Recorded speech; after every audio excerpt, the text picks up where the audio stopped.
Assalamualaikum warahmatullahi wabarakatuh. Alhamdulillahi rabbil alamin. Wassalatu wassalamu ala rasulina wa habibina wa syafi'ina wa tabibi qulubina wa qudwatina wa zukhrina wa maulana Muhammad wa ala alihi wa sahbihi ajma'in wa man tabi'ahum bi ihsanin ila yaumiddin, amma ba'. Hari ini hari Rabu. Ukir senyum semanis madu. Orang pandang takkan jemu, buang segala rasa cemburu. Sedang penonton yang dirahmati Allah sekalian, kalau boleh kita mulakan pagi kita ini dengan ukir senyuman. Jumpa orang senyum. Ini bangun pagi muka masam. Asal masam bangun pagi. Cuba kita ceria. Bila kita ceria, insya-Allah orang di sekeliling kita pun akan turut ceria. Baiklah sedang penonton yang dirahmati Allah sekalian. Seperti biasa, pada pagi ini kita akan membincangkan topik fiqh iaitu jujur bersama dengan Al-Fadhil guru kita Ustaz Dr. Muhammad Nizam Abdul Kadir. Apa khabar Ustaz? Baik, alhamdulillah. Sihat Ustaz? Baik, alhamdulillah. Jadi terima kasih Ustaz kerana sudi bersama dengan kami di studio. Jadi kepada anda yang mungkin ada soalan yang ingin diajukan tentang tajuk kita pada pagi ini, boleh sahaja buat panggilan ke talian bebas tol 18881677 atau boleh WhatsApp kami ke nombor 011112336480 atau terus ke Facebook kami Tanyalah Ustaz TV3 dan pastikan soalan yang ingin diajukan tentang tajuk kita pada pagi ini iaitu jujur. Jadi saya fikir tanpa buang masa, kita hulurkan kepada guru kita untuk sedikit pencerahan atau mukadimah tentang tajuk kita pada pagi ini. Silakan Ustaz. Bismillahirrahmanirrahim. Assalamualaikum warahmatullahi wabarakatuh.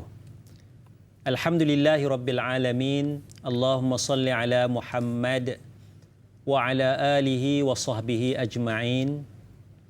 Subhanaka la ilma lana illa ma 'allamtana innaka antal alimul hakim. Rabbi shrah li sadri wa yassir li amri wahlul 'uqdatam min lisani yafqahu qawli, amma ba'. Makasih Daim. Seterusnya sidang penonton muslimin muslimat, moga-moga kita dirahmati Allah Subhanahu wa taala. Kita nak membicarakan tentang masalah jujur. Dan jujur ini adalah sebahagian daripada akhlak yang baik, akhlak yang mulia. Oleh kerana itu, bila kita belajar tentang akidah, tauhid, tentang sifat yang wajib bagi Rasul, ada 4 sifat, bukan menafikan sifat-sifat yang lain, tetapi 4 sifat ini sifat yang asas. Sifat yang tidak boleh tidak mesti ada pada seorang Rasul. Antaranya yang sebut pertama sekali ialah siddiq, seorang yang jujur, seorang yang bercakap benar, seorang yang tidak berdusta.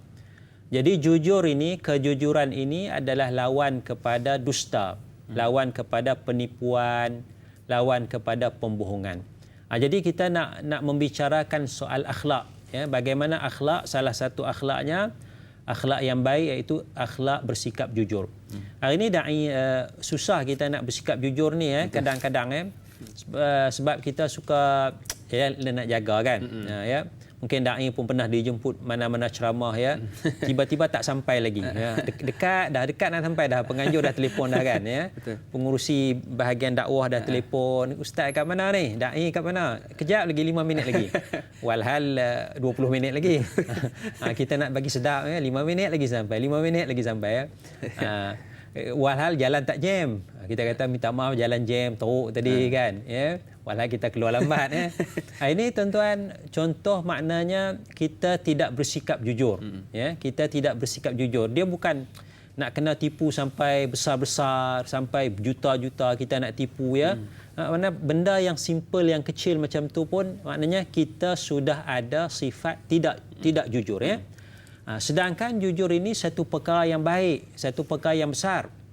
Maka di dalam hadis Nabi sallallahu alaihi wasallam, seingat saya berbunyi begini, innas sidqa yahdi ilal birri wa innal birra yahdi ilal jannati, atau kama qala.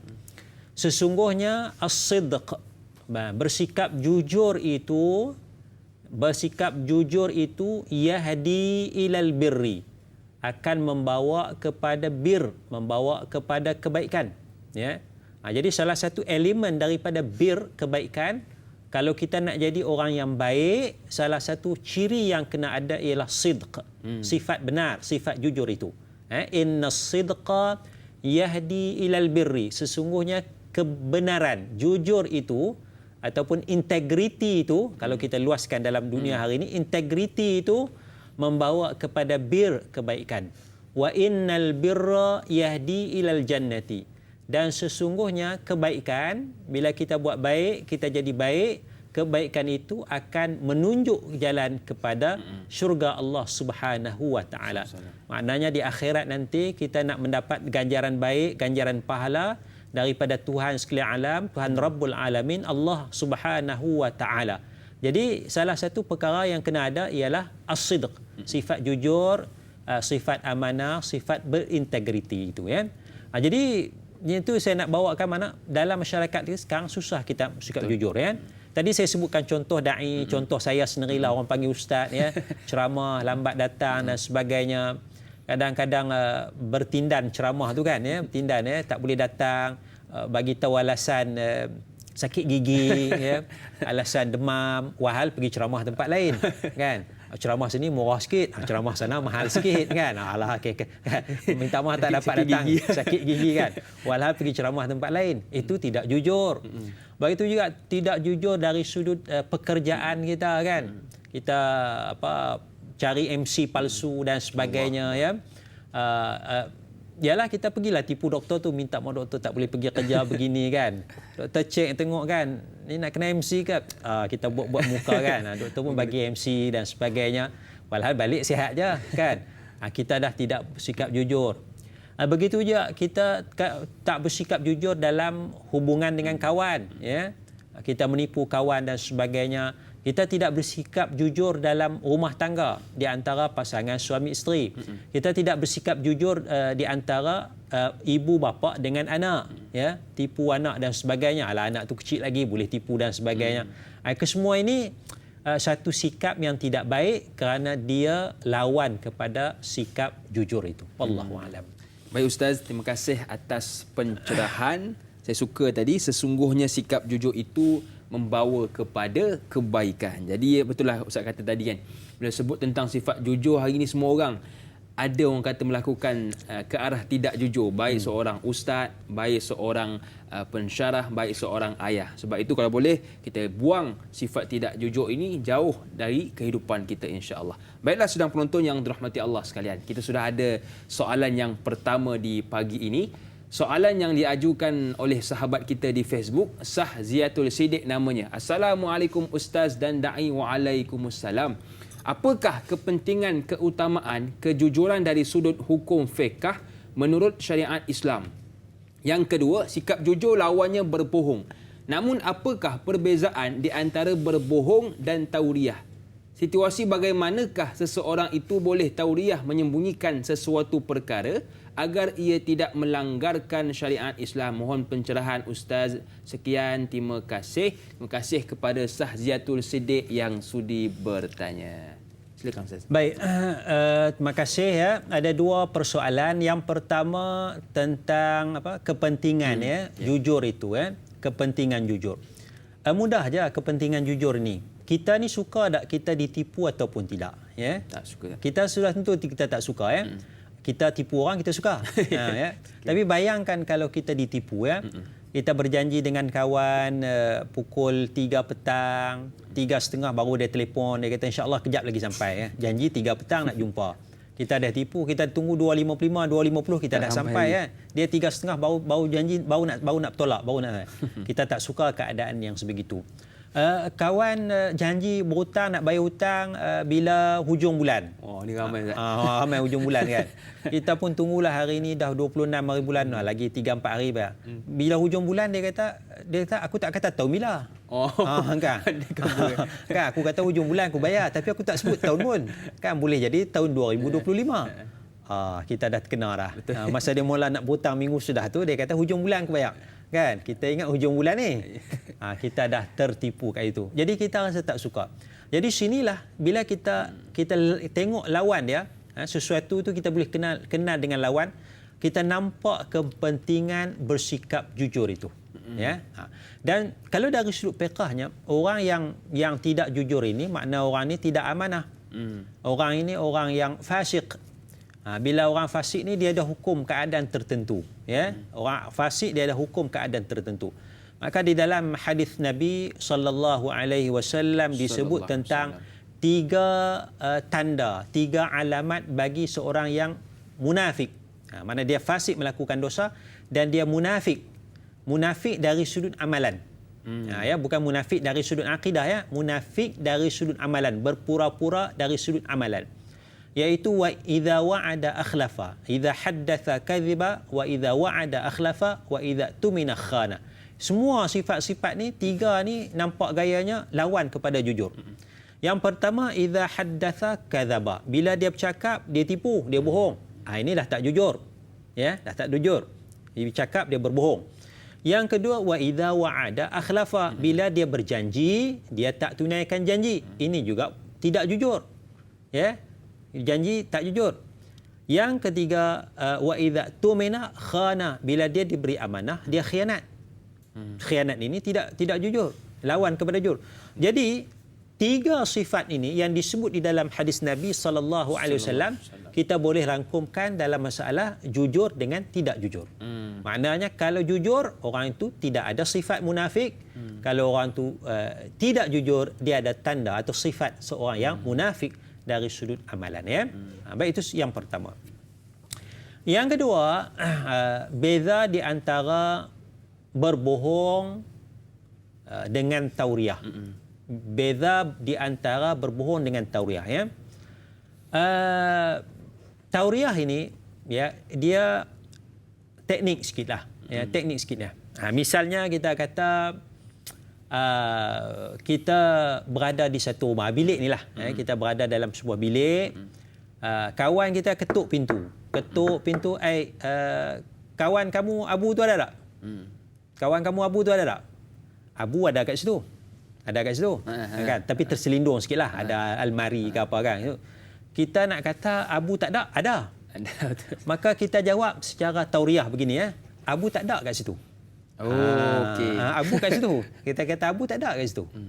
Abu tak ada kat sini. Sini. Maksud sini. Abu tak ada sini. Situ dia ada lah. Di situ dia tidak dikategorikan sebagai berbohong. Dia panggil tauriah.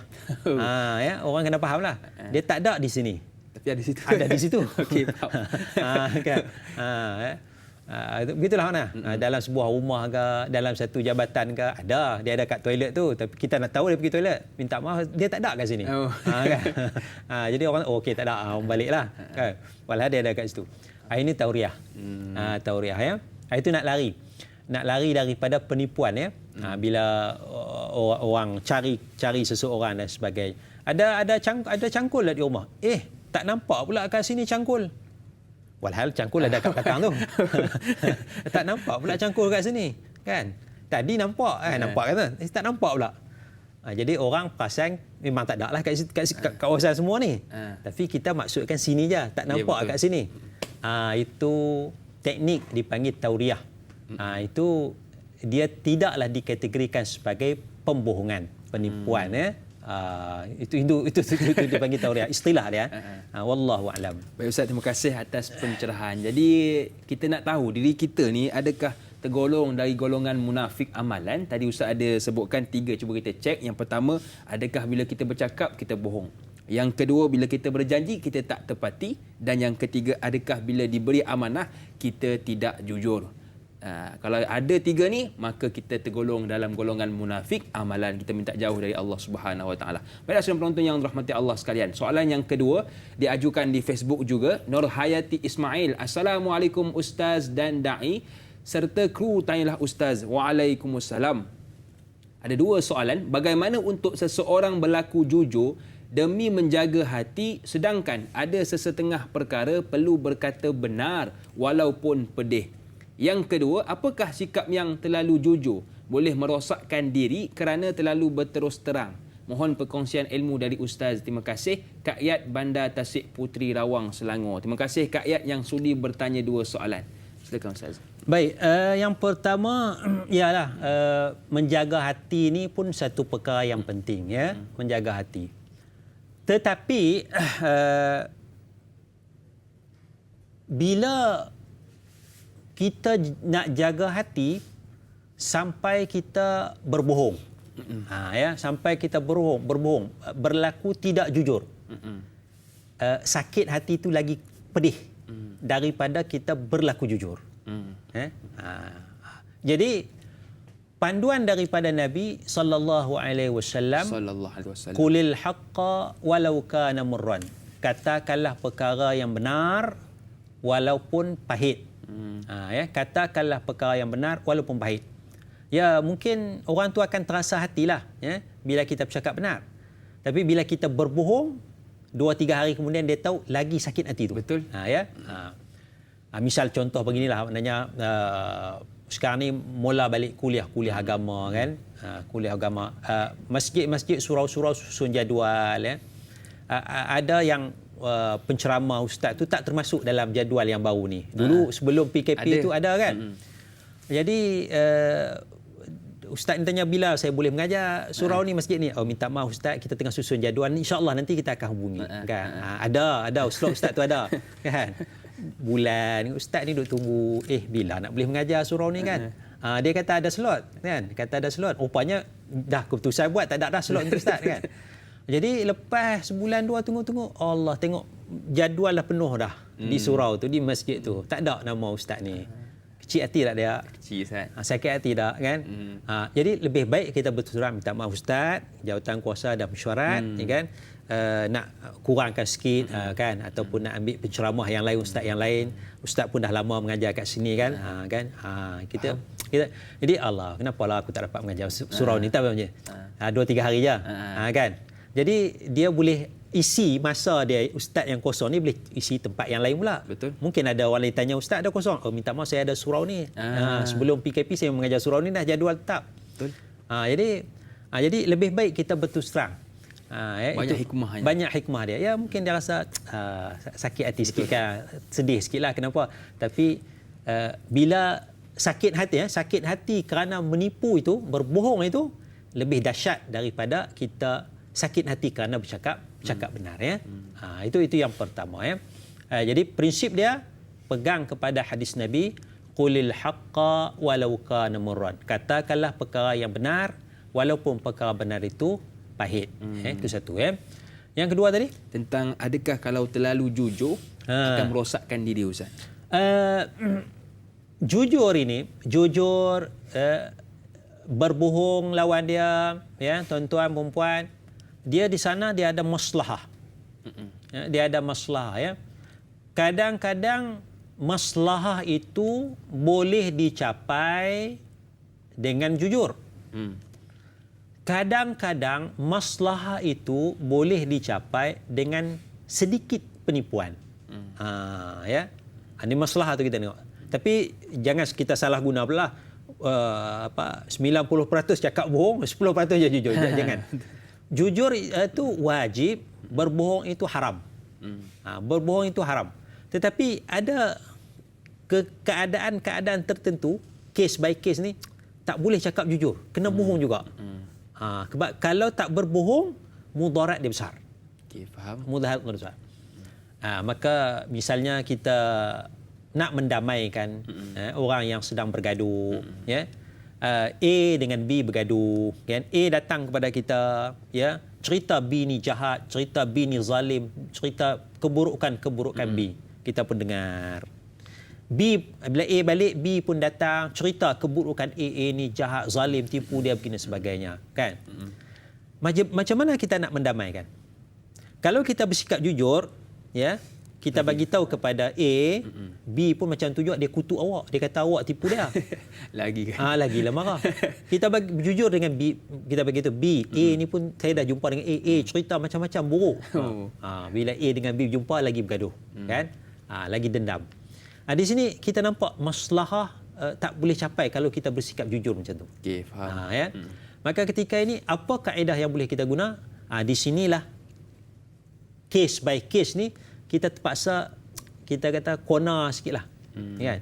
A cerita keburukan B ni, kita pun ambil buah rambutan serikat bagi kepada A, ni daripada B. Dia minta sampaikan. Kan? Bila kita jumpa dengan B pun, B cerita buruk A begini, kita ambil buah langsat. Musangking tak? Musang. Kan?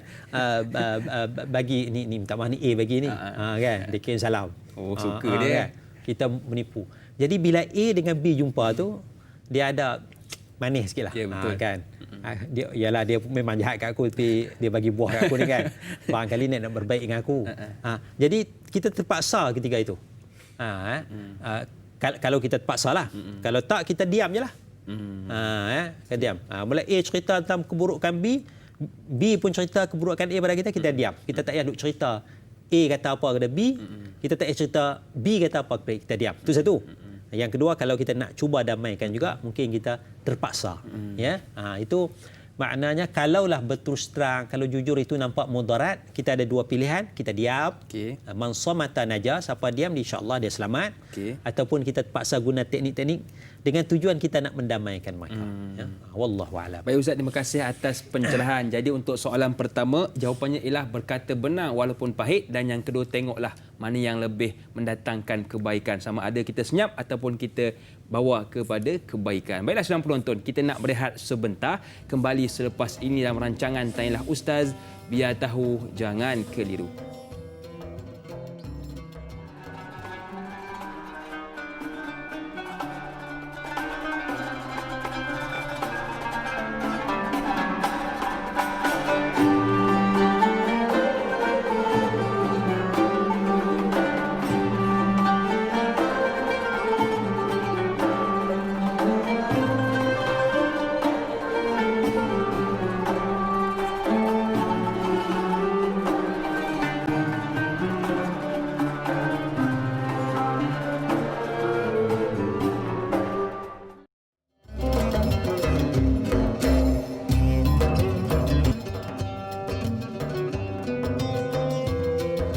Alhamdulillah, terima kasih kepada anda yang masih lagi sudi bersama dengan kami.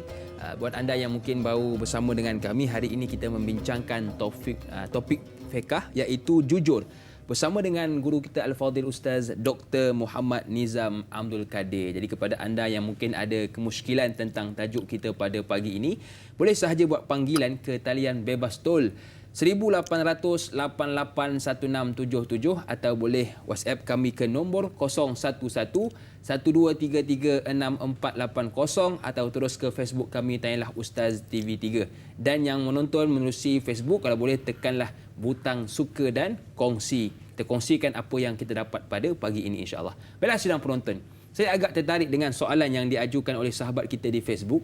Soalan ditanya oleh Sal Rasid Cikci. Assalamualaikum Ustaz dan Da'i. Waalaikumsalam.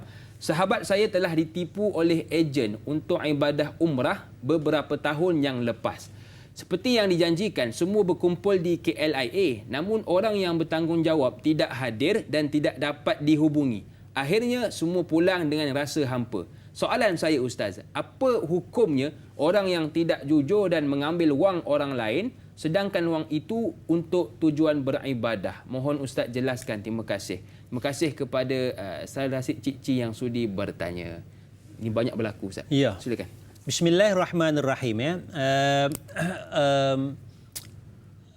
Perbuatan itu adalah perbuatan yang jelas haram. Ya, perbuatan menipu, walaupun dalam bisnes umrah, bukan murah tu bukan RM5 RM10 tipu ni kan. Ni RM5,000 RM6,000 satu orang ni. Maknanya kalau satu rombongan tu ada 30 orang, 30 kali RM5,000 RM150,000 dah. Kan? RM150,000 kan. Ini satu penipuan dan dosa besar. Dan orang yang buat kerja-kerja yang sedemikian, dia makan daripada sumber yang haram, duit yang haram. Sedangkan Allah Subhanahu wa taala memberi panduan, la ta'kulu amwalakum bainakum bil batil. Janganlah makan harta. Maknanya janganlah cari harta-harta di antara kamu itu bil batil, dengan cara yang batil, ya, dengan cara yang batil. Itu satu bentuk penipuan lah. Maknanya di sudut umrah tu dia ambil begitu je. Mungkin orang yang buat itu ada niat untuk menipu. Niat untuk menipu, makna dapat 5,000, habislah, tutuplah bisnes dia, syarikat dia, kan, dapat 150 cukup.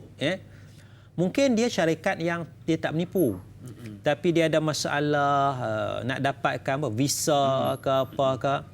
Tapi kalau ada masalah sekalipun, janganlah menghilangkan diri, dan pulangkanlah duit tu balik. Betul. Pulangkanlah duit tu balik, kan. Agak ialah mungkinlah kita dah ada urusan sikit, ya. Orang tu dah bayar 5,000, minta maaf saya kena ambil 300 untuk urusan saya ni, tapi tak dapat visa dan sebagainya, ya. Mana bersikap jujur, ya, sikap jujur gitu. Mana minta izin, pulangkan balik 5,000, dan kalau boleh saya nak bayaran sikitlah untuk kan. Mana itu lebih baik daripada kita menghilangkan diri. Jadi ada orang yang awal-awal lagi memang nak tipu dah. Ada orang yang memang bisnes elok, ya. Rombongan pertama pergi elok, rombongan kedua, ketiga, yang ke-10 ni tak lepas, dia pun menghilangkan diri, menipu. Jadi ini satu perbuatan yang batil, yang jelas-jelas haram, ya. Begitu juga kadang-kadang tipu dari sudut projek sembelihan korban, ya, sembelihan korban, ya. Ini kita bercakap secara umum, maknanya kutip duit untuk ibadat korban, katalah dapat 100 ekor lembu, 100 ekor lembu, satu lembu 4,000, 4,000 darab 100, 400,000. Dia sembelih 10 ekor. Sembelih 10 ekor, 90,000 lagi, 90 ekor lagi tak sembelih. Maknanya sembelih 10 ekor dalam darab 4,000, 40,000. Maknanya untung dia 360,000, kan. Dia sembelih, tunjuk nama. Ni nama kumpulan ni. Lepas tu ambil gambar yang kedua, nama lain, lembu yang sama. Lembu yang sama. Mana orang nak tahu, orang tak pergi. Ini juga tuan-tuan penipuan, dosa besar, ya. Dosa besar bagi orang yang melakukan sedemikian. Tapi ada di sana orang yang jujur, ya. Kalau dia kata 40 ekor lembu nak buat korban, memang dia sembelih 40 ekor, dia tambah lagi pula buat kenduri seekor 2 ekor lagi. Ada yang jujur, ya, ada yang jujur. Cuma kita nak bercakap tentang sikap tak jujur di kalangan yang wujud dalam segelintir masyarakat kita. Hukumnya dosa besar. Na'udzubillah min dzalik, ya. Baik, jadi jelas hukumnya haram bagi orang yang menipu dalam ibadah umrah ataupun korban. Jadi benda boleh berkata jujur, kenapa nak tipu? Itu persoalan yang mungkin boleh kita fikirkan. Baiklah Ustaz dan sidang penonton, kita ada seorang pemanggil di talian. Assalamualaikum, siapa di sana? Waalaikumsalam warahmatullahi wabarakatuh. Ustaz dan Dai serta kru-kru, saya Haji Tukinon, Haji Muhammad Saleh daripada Sekudah Johor. Ya. Persoalannya Ustaz, saya nak tanya, adakah dalam Islam Ustaz dibolehkan kita tak jujur, yakni berbohong, seperti berbohong sunat, berbohong sesuatu yang seperti mana Ustaz dah katakan tadi? Sebab berbohong itu adalah memang dosa Ustaz. Itu sajalah soalannya Ustaz, ya, pagi ini. Terima kasih. Assalamualaikum. Waalaikumsalam warahmatullahi wabarakatuh. Terima kasih kepada Tuan Haji Tukinon. Pemanggil setia ujung nyawa kita, lama tak dengar. Tuan Haji Tukinon, panggilan dari Sukodai Johor, bertanya tentang memang tak boleh menipu ke Ustaz? Ataupun boleh dengan tipu sunat dan sebagainya? Silakan Ustaz. Baik, persoalan, ya, istilah kita kata tipu sunat dan sebagainya. Saya nak petik perkataan Imam Al-Ghazali rahimahullahu ta'ala dalam kitab Ihya Ulumuddin. Kata Imam Al-Ghazali rahimahullahu ta'ala, al-kalamu wasilatun ilal maqasidi. Perkataan itu adalah medium, adalah wasilah kepada maksud-maksud. Maqasid kita, maksud kita. Salah satunya dengan kalam. فَكُلُّ مَقْصُودٍ مَحْمُودٍ يُمْكِنُ التَّوَصُّلُ إِلَيْهِ بِالصِّدْقِ وَالْكَذْبِ جَمِيعًا فَالْكِذْبُ فِيهِ حَرَامٌ.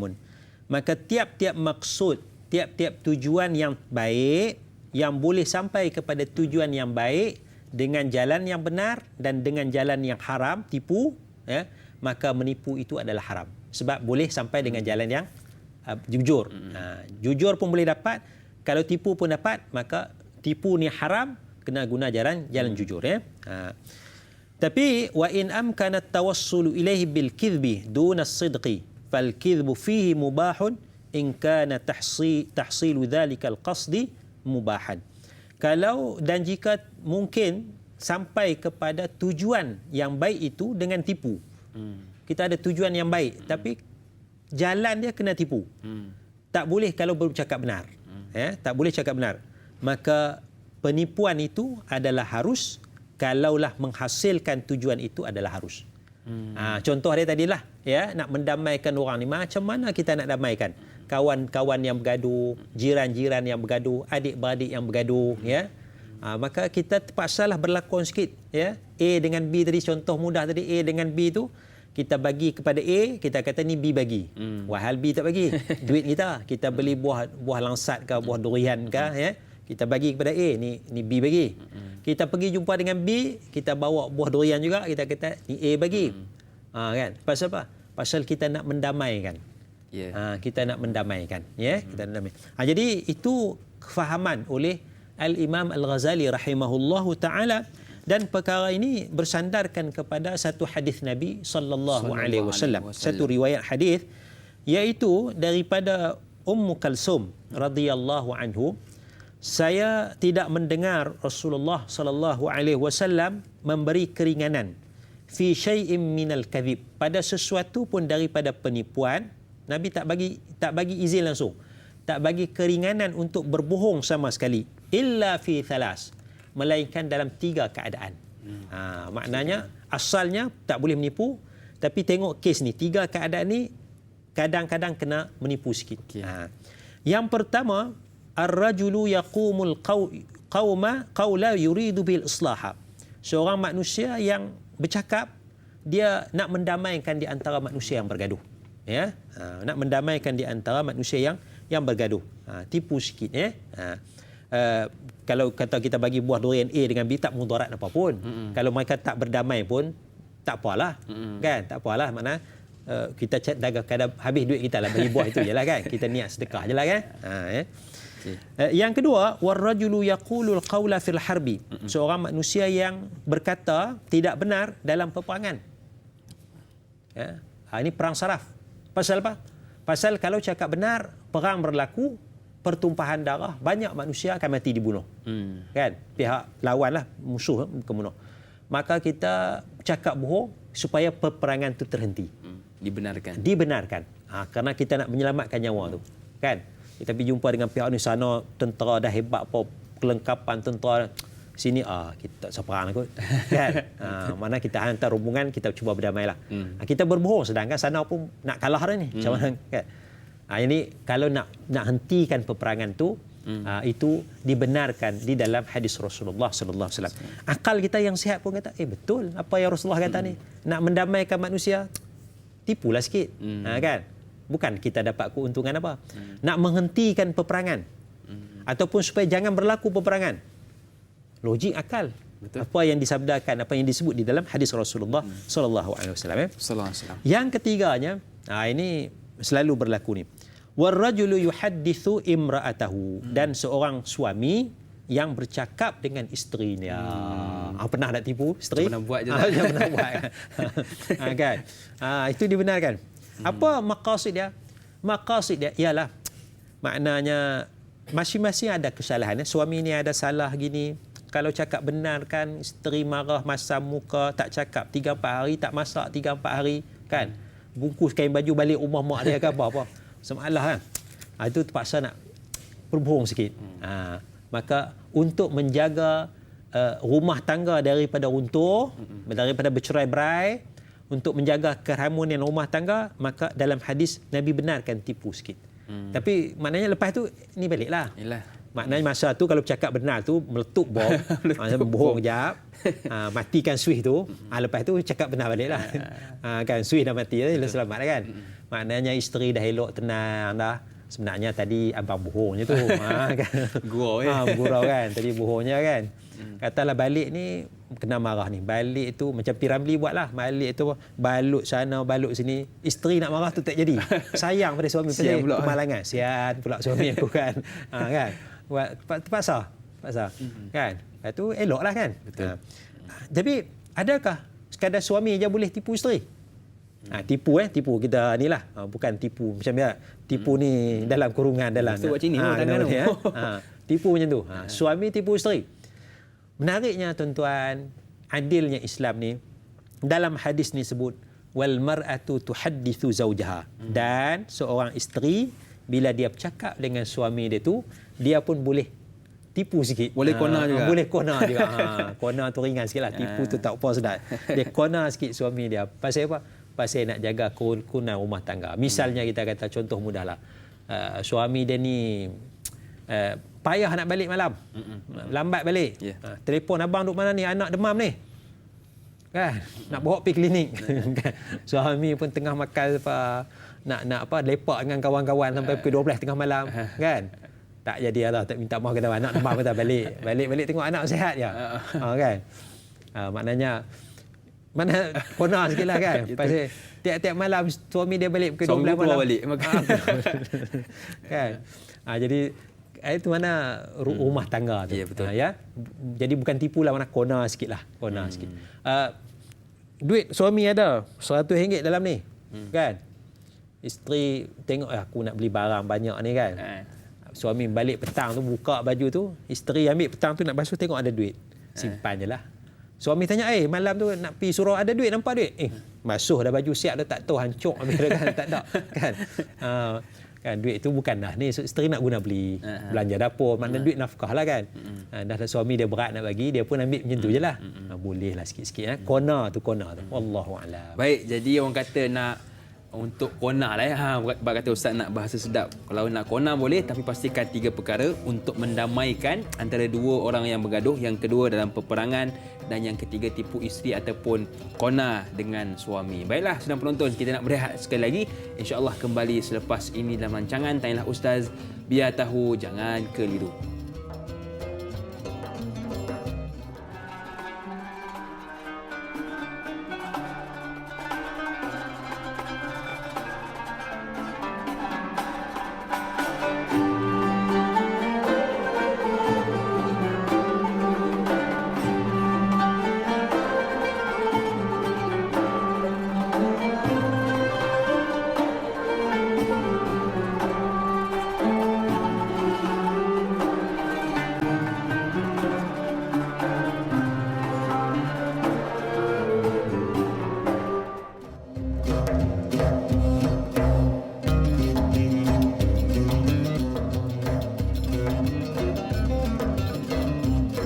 Alhamdulillah, terima kasih kepada anda yang masih lagi bersama dengan kami. Jadi kita sudah banyak mengetahui tentang perkara jujur itu. Yelah, kadang-kadang kita tahu jujur ini orang kata tak apalah, kalau tipu sikit-sikit tu boleh. Jangan tipu yang banyak-banyak, jangan tipu yang besar-besar. Hatta walaupun kita cakap tidak jujur itu pada sekecil perkara pun dikira haram di sisi agama kita, iaitu agama Islam. Jadi perlu kita ambil berat tentang perkara tersebut. Baiklah, sedang penonton yang dirahmati Allah sekalian, kita ada seorang pemanggil lagi di talian. Assalamualaikum. Siapa di sana? Waalaikumsalam warahmatullahi wabarakatuh. Dai Hakim dan Dr. Nizam Abdul Kadir.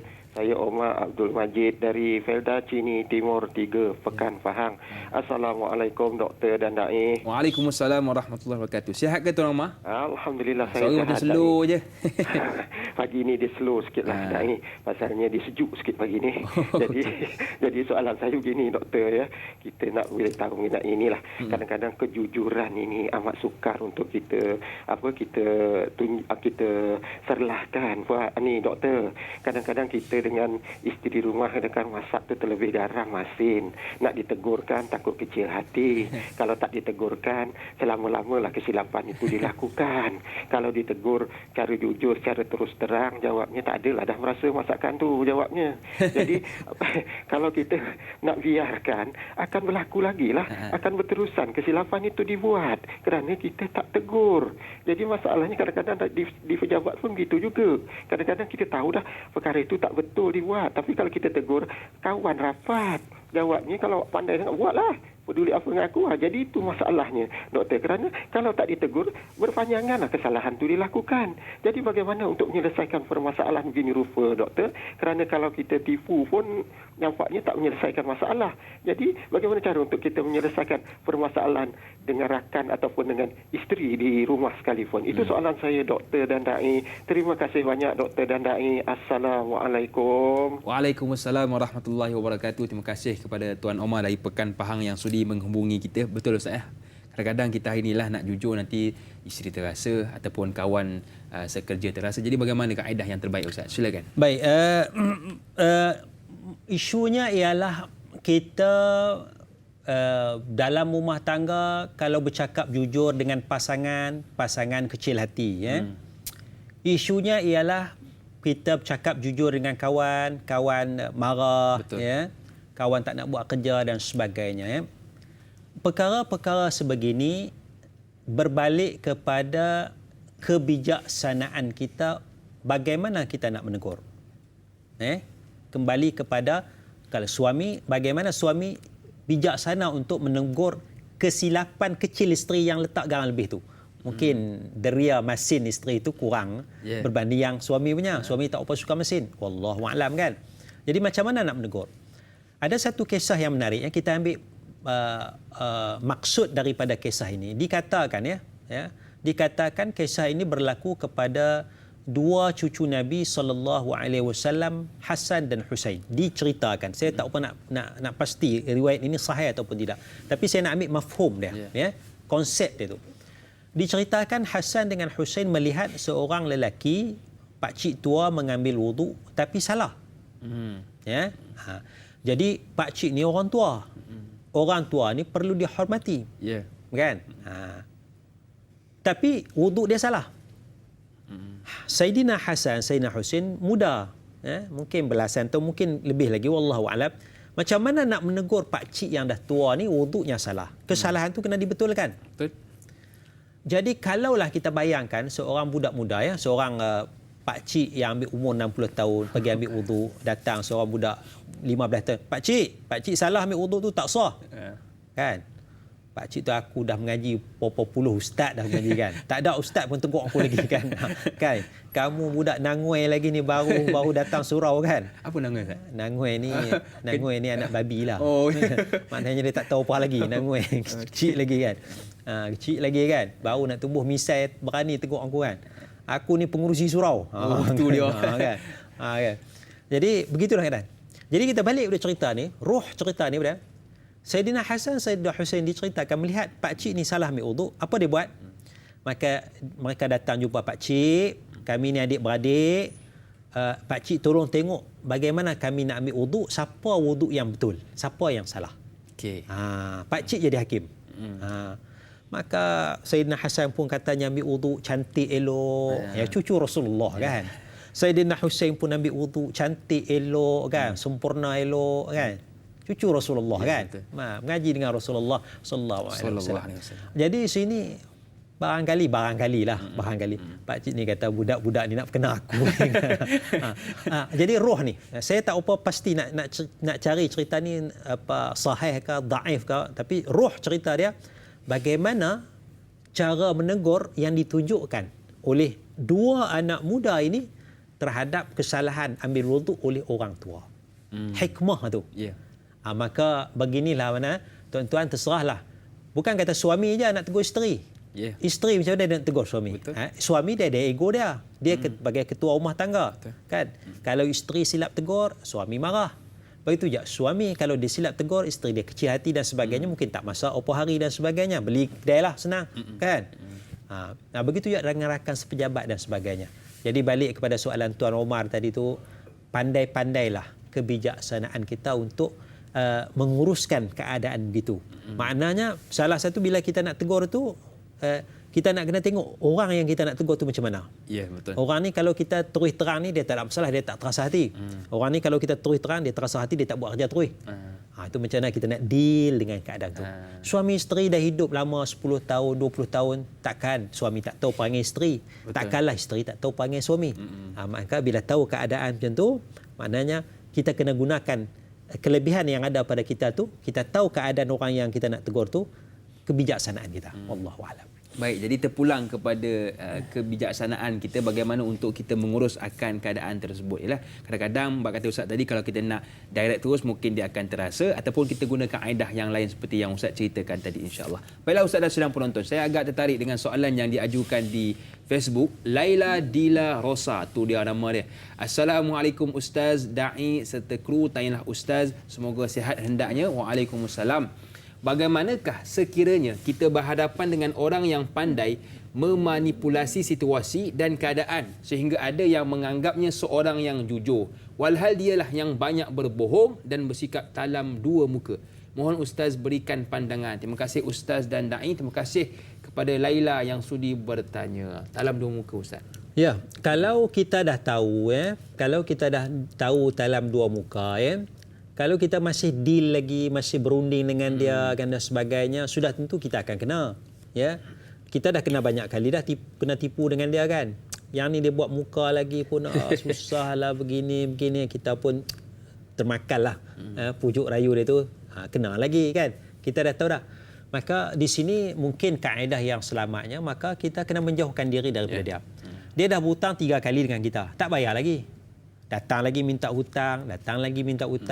Maknanya kita ada handphone ni, kita blok je lah. Blok je lah. Blok kan? Yang dulu pun tak selesai lagi.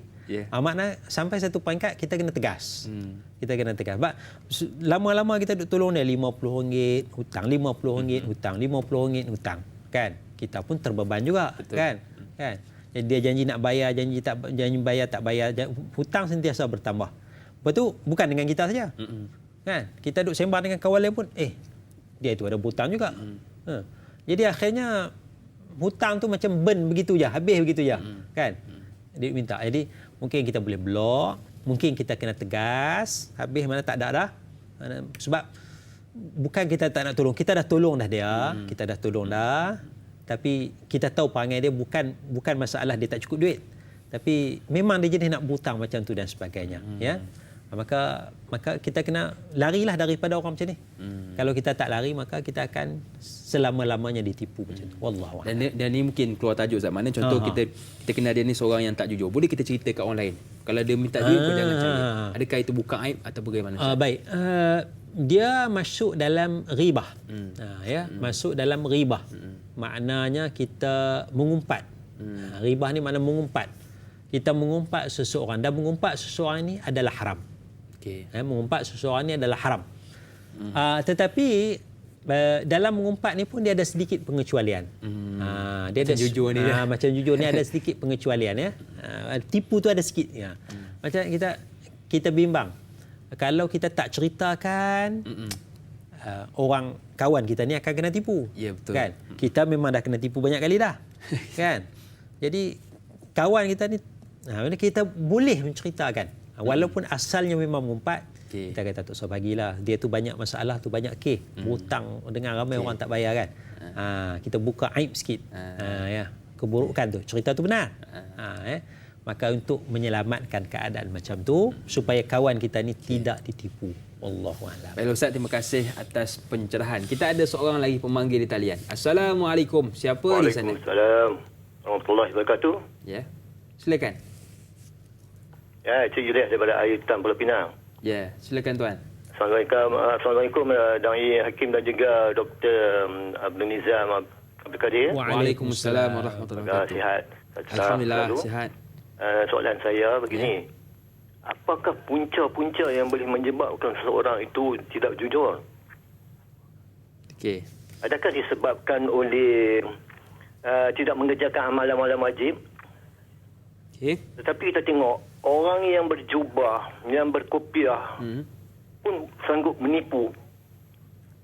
Orang yang kita tengok yang bukan Islam, yang tidak mengamalkan yang benar-benar yang wajib ni, nampak lebih jujur daripada kita. Ya.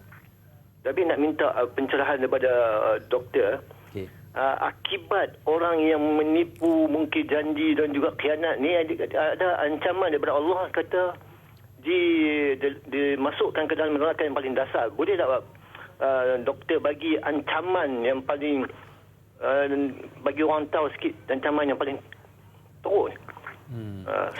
Seorang itu tidak jujur, menipu, mungkir janji dan juga khianat. Minta penjelasan daripada doktor. Itu saya. Assalamualaikum warahmatullahi wabarakatuh. Waalaikumsalam warahmatullahi wabarakatuh. Terima kasih kepada Tuan Ilyas Air Hitam dari Air Hitam Pulau Pinang yang sudi bertanya tentang punca Ustaz. Punca orang tu sanggup menipu. Ialah kadang-kadang pakai jubah pun menipu dan sebagainya. Dan apakah akibat Ustaz? Silakan. Baik. Ya, itu satu perkara yang pelik. Kita melihat seorang yang pakai songkok, pakai kepiah, pakai sorban, pakai jubah, tapi dia menipu. Ya. Sedangkan bila kita nampak pakai kepiah ni, nampak orang baiklah, orang beriman kan. Kenapa orang beriman nak menipu? Ya. Kemudian kita tengok orang yang tidak beriman, non-Muslim sebagai contoh, dia tak menipu. Bila dia buat bisnes elok je, tak menipu. Dia janji bayar hutang dalam masa sebulan, dia bayar hutang, kan. Yang berniaga dengan orang yang pakai kepiah ni, kan, janji sebulan, setahun tak bayar lagi, kan. Lepas tu tak minta apa keuzuran nak tangguh pembayaran, tak ada apa, diam senyap begitu je. Kenapa? Dia salah banyak sebab lah. Salah satu masalah iman. Salah satu masalah iman. Ya. Maknanya daripada iman ni membentuk akhlak yang baik. Satu. Kalau iman kita kuat, insya-Allah akhlak kita baik. Tetapi bukan sekadar masalah iman tu saja. Bukan sekadar masalah iman tu saja. Jujur ini, tidak berbohong ini adalah akhlak. Dan akhlak ini dia tidak boleh semata-mata kita baca buku, baca kitab, sudah kita dikira akhlak mulia. Akhlak ini perlu ditanam, perlu dididik. Didik ni payah ni. Kalau dalam bahasa kita sekarang, ajar tu lain, didik tu lain. Didik tu dia nak kepada tarbiyah, dia nak kepada pendidikan.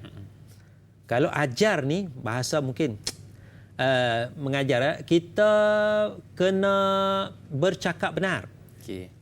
Ya, bercakap benar ni pahala dia begini, dalam ayat Quran sebut begini, dalam hadis sebut begini, orang berbohong dosa dia begini.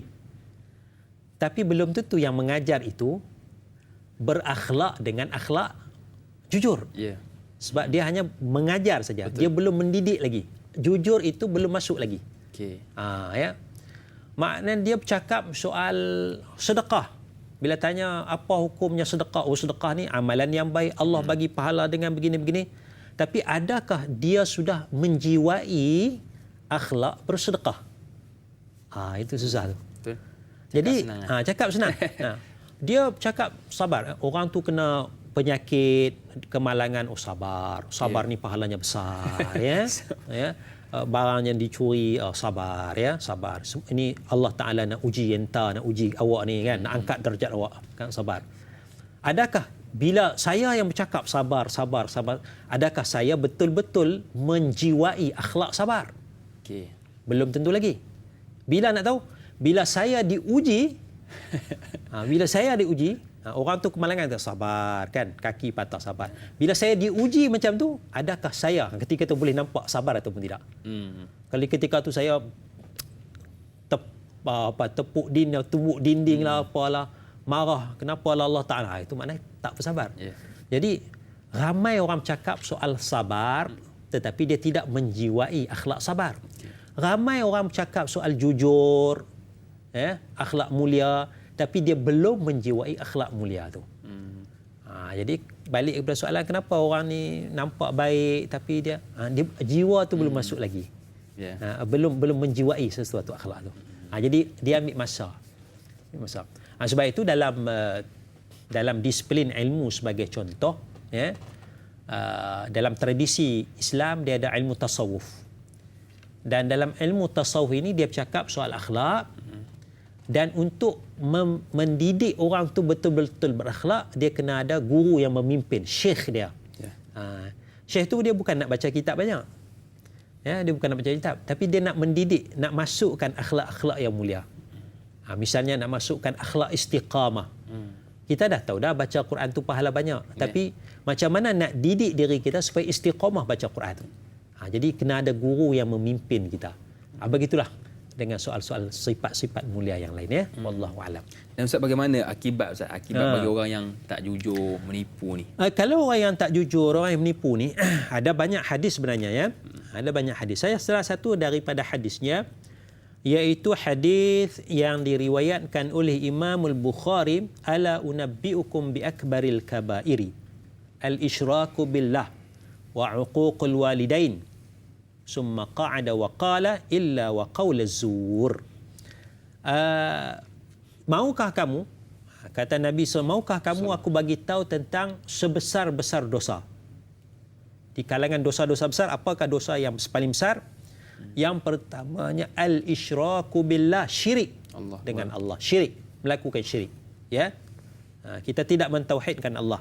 Kita pergi sembah kubur. Kita minta kepada ahli, wahai ahli kubur, ampunkanlah dosaku. Itu syirik. Syirik. Yang kedua, uququl walidain, kita derhaka kepada ibu bapa.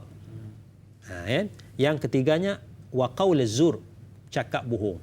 Tidak jujur. Ini dosa besar.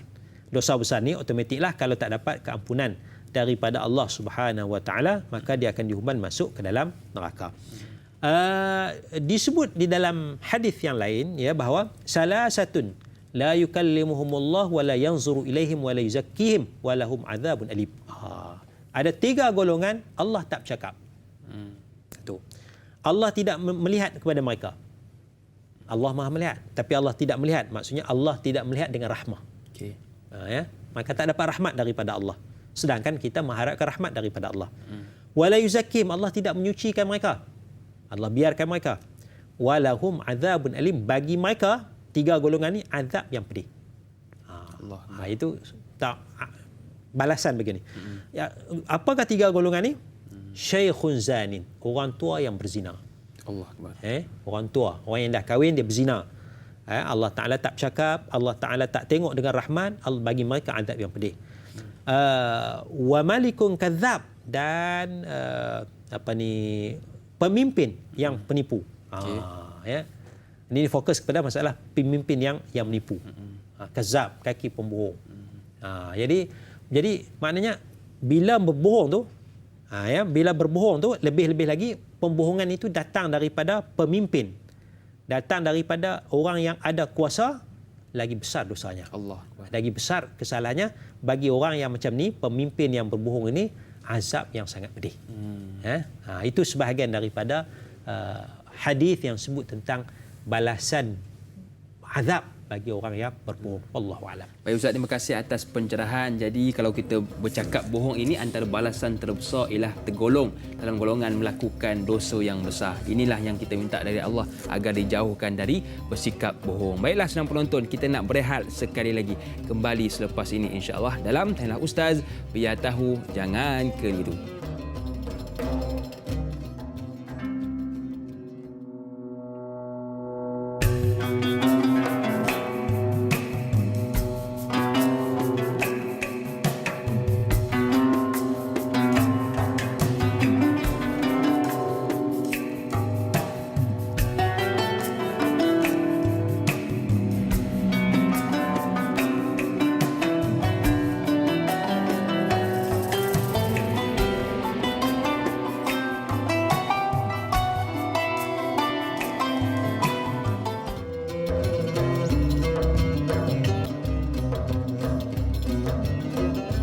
Alhamdulillah, terima kasih kepada anda yang masih lagi bersama dengan kami. Baiklah, kepada sedang penonton yang dirahmati Allah sekalian. Tadi Ustaz ada sebut tentang yang sifat wajib bagi Rasul tadi ada 4 tu Ustaz. Antaranya ialah jujur. Jadi ada satu soalan yang boleh kita kaitkan dengan kenyataan Ustaz tadi yang diajukan oleh sahabat kita di Facebook, Rahimah Saud, iaitu Assalamualaikum Ustaz, Da'i dan kru-kru TU yang dihormati. Waalaikumsalam. Apakah contoh-contoh kejujuran yang dipamerkan oleh Rasulullah sallallahu alaihi wasallam kepada masyarakat kafir Mekah sebelum baginda dilantik menjadi rasul?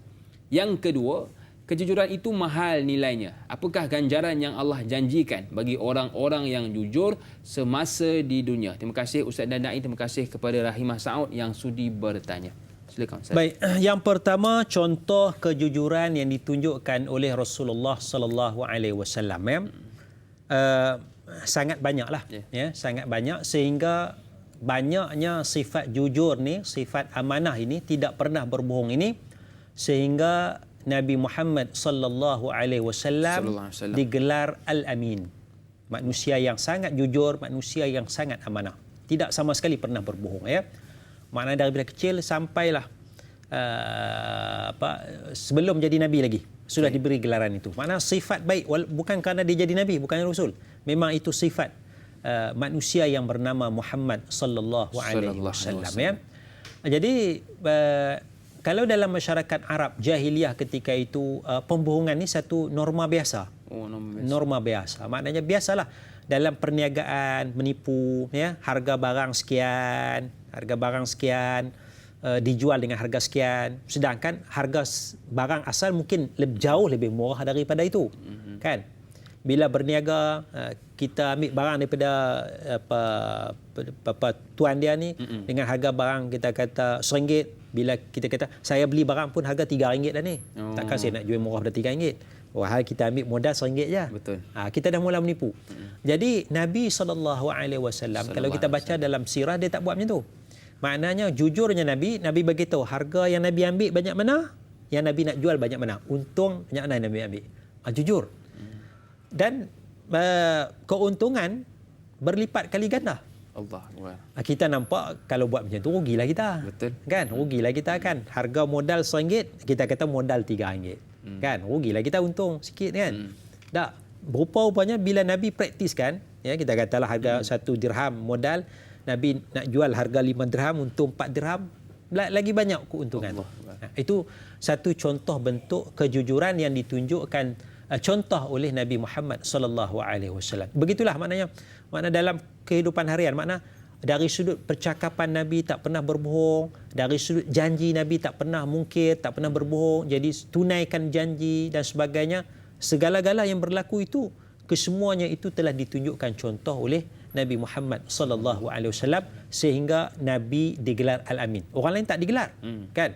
Abu Bakar, baik Abu Bakar ni. Betul. Abu Bakar ni, As-Siddiq ni bukan baik masa Islam dia. Sebelum Islam pun dia baik dah. Tapi Abu Bakar baik dia pun tak digelar Al-Amin. Allah.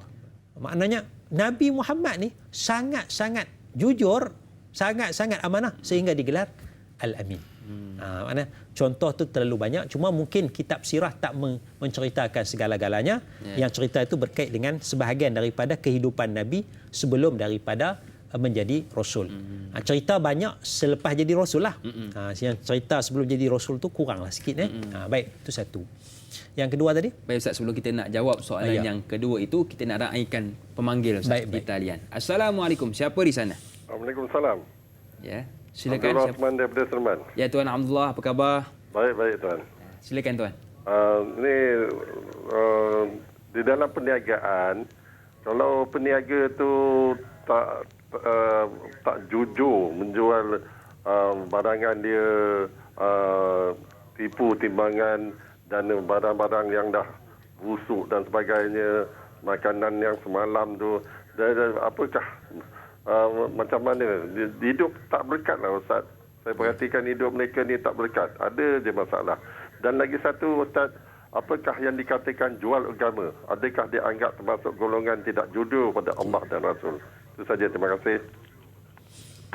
Terima kasih kepada Tuan Abdullah dari Seremban yang sudi bertanya. Saya fikir dua soalan. Yang pertama, peniaga yang tak jujur Ustaz. Barang yang semalam dijual hari ini. Dan yang kedua, jual agama Ustaz. Silakan. Baik, dalam perniagaan ni biasalah berlaku ketidakjujuran itu ya. Biasa berlaku ya. Ialah mungkin barang lama dan sebagainya, barang tu ada aib, ada kerosakan, tapi tidak diberitahu, disembunyikan barang ni elok, tak ada apa-apa, sedangkan ada rosak dan sebagainya, diketahui oleh penjual. Kalau penjual tak tahu, itu lain ceritalah. Ya. Ini macam mana kita nak membentuk tu masalah tu? Ya. Sebenarnya kita boleh jual barang lama, barang semalam, makanan semalam ya. Tapi apa salahnya kalau kita asingkan? Ini lauk semalam, elok lagi saya dah panaskan, harga dia murah lah sikit. Maklum kan? Ya. Yang ni lauk baru mahal sikit, kan? Mungkin di luar sana ada orang yang dia duit tak berapa cukup, dia nak ambil lauk ni. Betul. Elok kan? Ya. Sekarang kita campur sekali, ini kira lauk baru masak kan? Nampaklah kan? Bila panas tu nampak baru masak semualah kan? Itu. Mungkin itu kita bimbang. Mungkin kita nak tuduh menipu tak berani juga kan. Tapi mungkin itu menjadi sebab dosa yang akan dihisab oleh Allah Subhanahu wa taala ya. Barang ialah kita kurangkan timbangan ya. Kita dah timbang siap plastik 1 kilo tu kita dah timbang 800 gram. Orang ni pilih bawang elok pun kita pun ambil. Bila nak ni prap kita ambil yang 800 ni yang tak elok tu bagi kat dia. Dah lah tak elok. Dan 800 gram pula. Dia timbang sekilo. Yang bila bayar tu kita buang balik lah. Tuang balik tu. Kita bungkus pula 800 gram. Kita dah mutaffifin, mengurangkan timbangan. Wailul lil mutaffifin. Celakalah bagi orang yang mengurangkan timbangan. Kan? Sedangkan satu, dia dah orang pembeli tu dah pilih dah bawang mana dia nak, buah mana dia nak. Kan? Kita dah ganti dengan bawang yang lain, buah yang lain. Ini maknanya banyak berganda dosa itu ya. Itu mana jelas. Itu jelas. Jadi bagi sesiapalah, tak kiralah perniaga ke apa sekalipun, kita nak kena lihat kesan dosa kalau kita tidak bersikap jujur ya.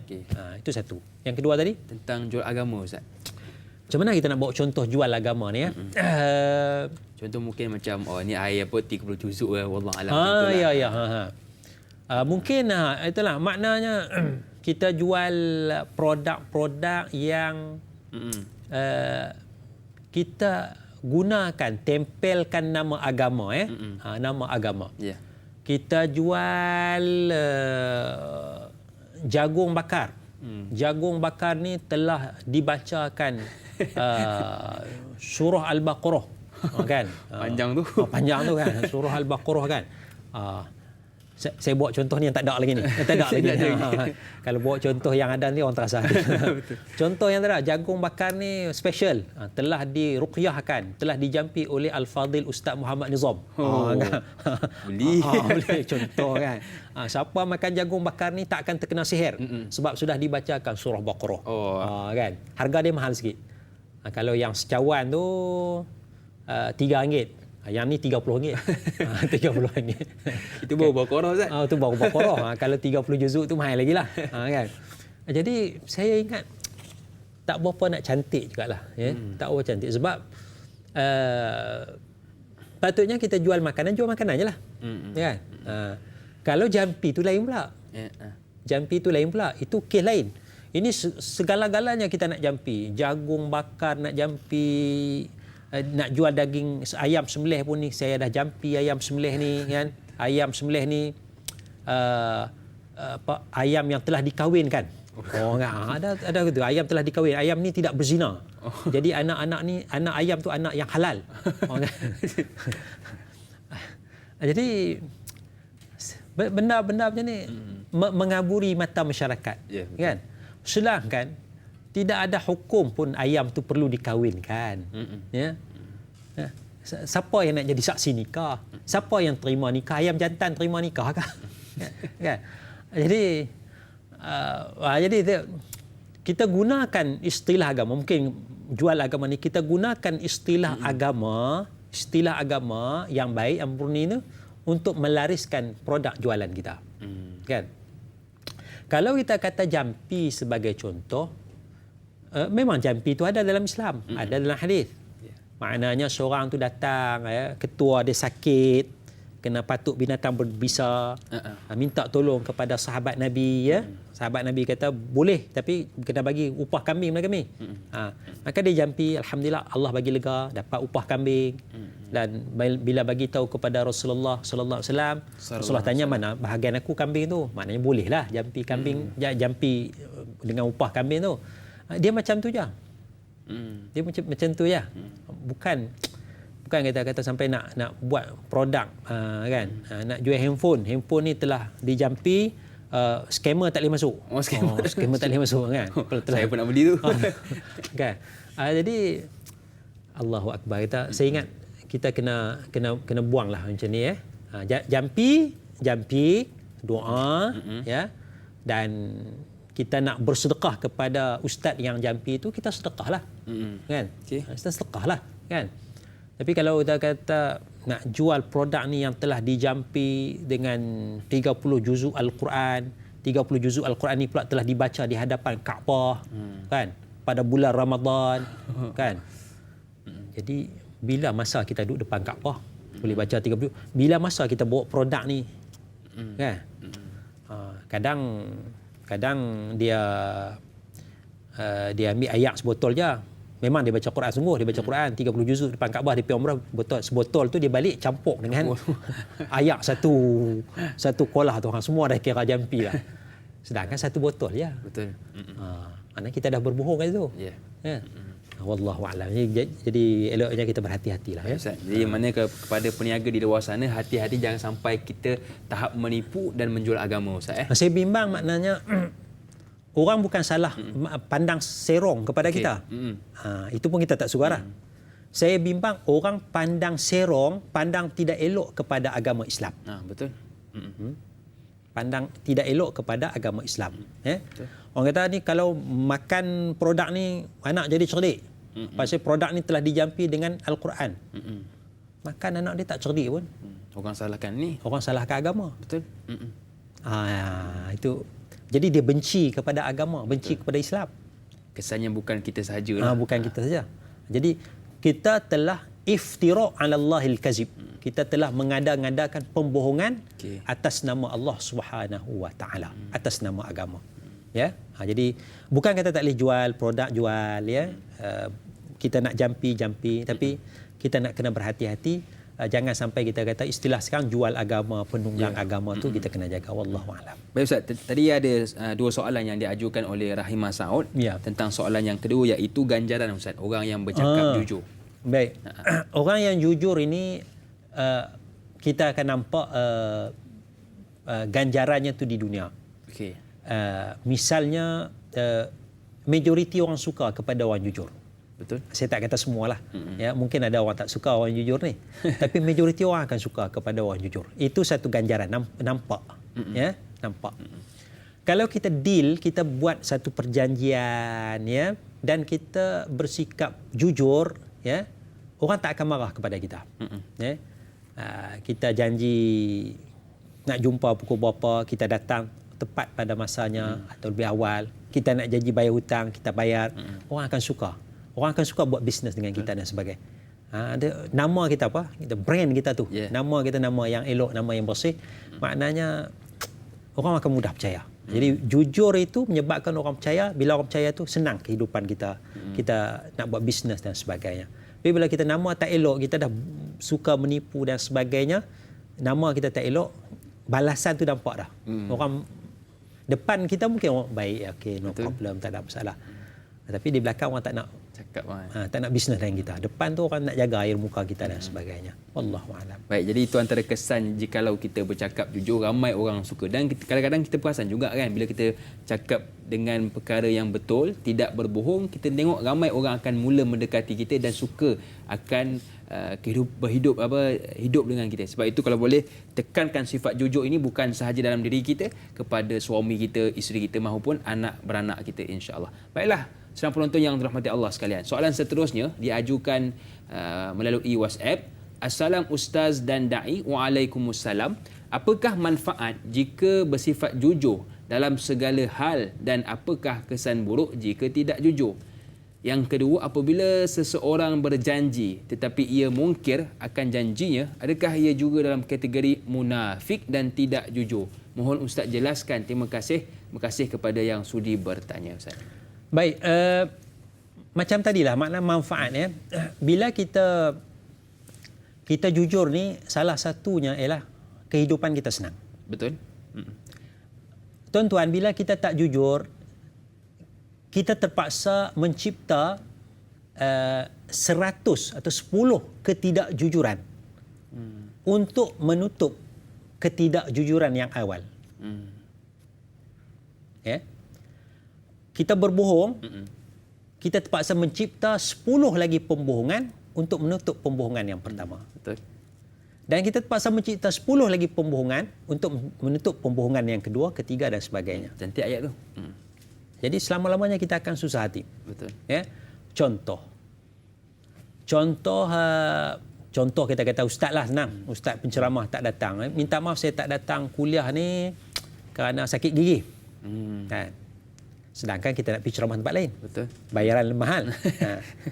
Okey. Masjid A ni minta maaf saya tak dapat datang kerana saya sakit gigi ni. Saya ni minta maaf ya. Penyelaras dakwah Masjid A ni kata, okey ustaz tak ada masalah. Okey. Tapi kita pergi masjid B, poster masjid B ada. Oh. Kan? Jawab dah. Apa? Itu penceramah penyalaran je kata, ustaz, ni ada poster kata ustaz pergi masjid sana pagi ni. Ustaz kata sakit gigi. Sakit gigi masjid kami ke? Masjid sana tak sakit gigi. Apa kita nak buat? Betul. Kan? Kita nak kata saya tak pergi masjid. Masjid tu pun saya tak pergi. Saya sakit gigi. Tapi ada rakaman ceramah masjid sana. Kita nak kena saya nak pergi masjid kamu ni, jangan bagi ada poster, jangan bagi ada ceramah. Kalau orang tanya kata saya tak datang. Mana terpaksa cakap bohong. Cakap bohong. Minta penyelaras masjid B pula, tu imam tu bohong pula. Allah Akbar. Maknanya banyak berkali bohong. Banyak berkali bohong. Baiklah Ustaz, kita sudah berakhir di TV3 dan Ustaz akan berakhir di TV3, tetapi teruskan menonton siaran tambahan lagi 30 minit di TV9 insya-Allah. Jumpa selepas ini. Tanya Ustaz, biar tahu jangan keliru.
Alhamdulillah. Terima kasih kepada anda yang masih lagi sudi bersama dengan kami. Buat anda yang mungkin baru bersama dengan kami, hari ini kita membincangkan tentang topik fiqh, iaitu jujur, bersama dengan guru kita Al-Fadhil Ustaz Dr. Muhammad Nizam Abdul Kadir. Jadi kepada anda yang mungkin ada soalan yang ingin diajukan, boleh sahaja buat panggilan ke talian bebas tol 1800881677 atau boleh WhatsApp kami ke nombor 011123364480 atau terus ke Facebook kami Tanyalah Ustaz TV3. Dan yang menonton menerusi Facebook, kalau boleh tekanlah butang suka dan kongsi. Kita kongsi apa yang kita dapat manfaat pada pagi ini insya-Allah. Baiklah Ustaz dan sidang penonton, kita nak terus ajukan soalan yang ditanyakan di Facebook. Ram Deseru, Assalamualaikum Ustaz dan Da'i. Waalaikumsalam. Saya ingin bertanya, bagaimana untuk merasa yakin, percaya dan jujur pada seseorang dalam sesuatu perkara, terutama di dalam media sosial. Memandangkan zaman kini banyak terjadi penipuan, sama ada dalam persahabatan, perniagaan, menggunakan akaun dan mengambil akaun orang lain atas tujuan apa tanpa diketahui. Dalam Islam dilarang bersifat menipu, bukan dari kalangan kami umat Muhammad sallallahu alaihi wasallam. Siapa yang menipu? Mohon pandangan Ustaz. Terima kasih. Terima kasih kepada Ram Deseru yang sudi bertanya. Silakan Ustaz. Baik, ya ini banyak berlaku ya. Banyak berlaku maknanya kita benda kita tak berdepan Kalau kita berhadapan dengan seseorang pun boleh berlaku penipuan apatah dalam bentuk akaun dan sebagainya. Kadang-kadang orang ambil gambar orang kemalangan sakit, minta bantuan tolong masukkan ke dalam nombor akaun sekian. Kita tersentuh hati kita kan. Cerita yang dibawa tu kita pun pakatlah masuk kan. Maknanya dia benda tu tak berlaku benda tu, tapi bukan kepada dia. Kepada orang lain. Tapi duit masuk kat dia. Kan? Dapat 50,000 orang terima kan, dapat pada dia kan. Lepas seminggu dia pun cari gambar lain pula kan, kemalangan lain dan sebagainya. Ni ada keluarga susah, ayah dia mati dan sebagainya. Kalau siapa nak bantu, kita bantu sama-sama, pahalanya besar begini. Sila masukkan ke dalam akaun sekian. Kita pun tanpa berfikir panjang kita pun masukkan kan. Jadi ini ya, niat kita baik nak membantu, tetapi orang tu orang yang menipu. Jadi sebab itu kalau boleh kita nak kena siasat terlebih dahulu ya. Jangan mudah percaya. kalau kita tengok dalam hadis, panduan daripada hadis, kafa bil mar'i ithman an yuhadditha bima kadhib, ya, memadailah bagi seseorang dosa itu, ya, dikira dosa kalau dia bercakap, kafa bil mar'i ithman an yuhadditha, dia bercakap dengan apa yang dengar. Apa dia dengar semua dia cakap, ya. Jadi kira sebagai satu kesalahan. Maknanya dia kena berhati-hati dulu. Maksud daripada hadis ni, maqasid dia adalah berhati-hati. Maka bila kita baca dalam media sosial dan sebagainya, orang minta derma dan sebagainya, gambar, jangan kita mudah percaya. Ya, pertama sekali kita kena tabayyun, semak terlebih dahulu. Ya. Sebab itu kalaulah kita boleh semak, ada pihak berautoriti, ya, pihak berautoriti. Misal kita kata orang minta derma, dan benda derma tu akaun tu rasmi. Rasmi. Misal kita masuk dalam berita TV3, kan? Maknanya pihak TV3 dah, TV9 dah buat siasatan. Itu boleh meyakinkan kita lah. Betul. Ini sekadar dalam media sosial, Facebook, Twitter dan sebagainya, sila masuk dalam akaun sekian. Jadi kita kena berhati-hati. Kalau yang rasmi itu insya-Allah selamat. Yang keduanya, kadang-kadang orang yang minta derma itu betul. Ya. Ya. Tetapi dia membiarkan duit sentiasa masuk dalam akaun. Okey. Tanpa dia stop. Okey, faham. Okey. Katalah dia perlukan duit sebanyak 20,000. Ada ikhtiar tak boleh lah, dia minta derma 20,000. Kan? Memang dia perlukan duit tu untuk pembedahan apa semua kan. Susah sikit. Tiba-tiba duit masuk 30,000. Allah, banyak ni. Banyak dah. Biar ajalah. Masuk. Dia tak stop. Dia tak begitu. Jangan masukkan lagi, duit dah cukup. Ini juga penipuan. Allah. Sebab duit dah banyak masuk kan, takkan nak stop kan, biar ajalah kan. Jadi kalau kita jujur, saya perlukan 20,000, kalau siapa nak bantu ni nombor akaun saya bantu. Pak, masuk dah 20,000, 21 Allah terlebih dah ni. Dia cepat-cepat umum. Tolong jangan bagi lagi derma. Saya dah cukup duit dah. Okey. Tapi adakah kita nak sanggup buat? Tengok 10,000 kan. 20,000 target kita, 20,000 dah masuk. Pak, masuk lagi 10,000 masuk. Biar ajalah kan. Jadi itu makna kita tidak jujur. Allah tidak jujur. Ini susah. Sebab itu kalau boleh tu, kalau peribadi tu sukar sikit. Tapi kalau ada pihak yang sebab itu dalam mana-mana organisasi tu dia ada pemegang amanah. Kan, dia ada audit. Nak semak dan sebagainya. Allahuakbar. Baik Ustaz, terima kasih atas pencerahan. Jadi apa yang boleh kita buat ialah kita tabayun, kita siasat dahulu adakah betul berita yang kita terima tersebut. Baiklah, sedang penonton, kita ada seorang pemanggil talian. Assalamualaikum. Siapa di sana? Waalaikumsalam warahmatullahi wabarakatuh. Dan Ustaz, saya Ismail Rasulullah Bulu. Ya. Okey, soalan saya adalah Ustaz. Bagaimanakah untuk bagi mendidik supaya hati dan iman sentiasa beristiqamah dalam kejujuran? Itu je soalan saya pagi ini. Terima kasih. Assalamualaikum warahmatullahi wabarakatuh. Waalaikumsalam warahmatullahi wabarakatuh. Terima kasih kepada Tuan Ismail dari Sungai Buloh yang sudi bertanya. Walaupun pendek soalannya, tapi subhanallah, untuk istiqamah Ustaz dalam bercakap jujur. Silakan. Soalan pendek tu jawapan dia panjang tu. Panjang. Kita pendekkan maknanya bagaimana nak istiqamah tu ya. Ini benda-benda ni, akhlak ini dia adalah buah daripada iman. Buah daripada iman ya. Kebiasaannya kalau iman tu kuat, akhlaknya elok. Ya, akhlaknya elok. Maka kalau iman tak kuat, biasanya akhlak tak elok. Jadi kita nak kena balik kepada iman tu. Okay. Ini sesuai dengan hadis Nabi sallallahu alaihi wasallam. Itu Nabi kata, "Qul amantu billahi thumma istaqim." Katakanlah aku beriman kepada Allah. Makna soal iman tu dulu. Okay. Aku beriman kepada Allah. Soal iman tu dulu. Ya. Bila kita dah jaga iman, kita dah baja iman, kita suburkan iman, kita kuatkan iman, thumma istaqim, kemudian istiqamah. Jadi bagaimana nak istiqamah dengan jujur? Kita kuatkan iman, insya-Allah dia akan hias dengan akhlak-akhlak yang mulia. Bukan sekadar jujur, tapi pelbagai akhlak mulia itu dia akan mudah kita amalkan. Wallahu a'lam. Betul. Antara perkara yang susah untuk kita amalkan ialah istiqamah dalam setiap kebaikan yang kita buat. Baiklah, senang penonton, kita nak teruskan soalan di pagi ini, soalan yang diajukan oleh sahabat kita di Facebook.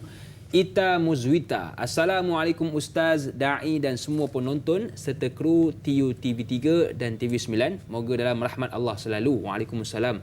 Soalan saya, kenapa sifat jujur itu selalu dikaitkan dengan amanah, tidak kira dalam pekerjaan yang dilakukan mahupun dalam hubungan antara suami dan isteri, adik-beradik serta sahabat handai? Ustaz, boleh Ustaz kongsikan sedikit tips untuk kita sentiasa jujur dalam apa jua kita lakukan, sama ada yang perkara yang baik mahupun di sebaliknya. Sebagai contoh, jujur jika ada melakukan kesilapan, bukan sahaja perkara yang baik sahaja. Mohon pencerahan. Terima kasih kepada Ita Muzwita yang sudi bertanya.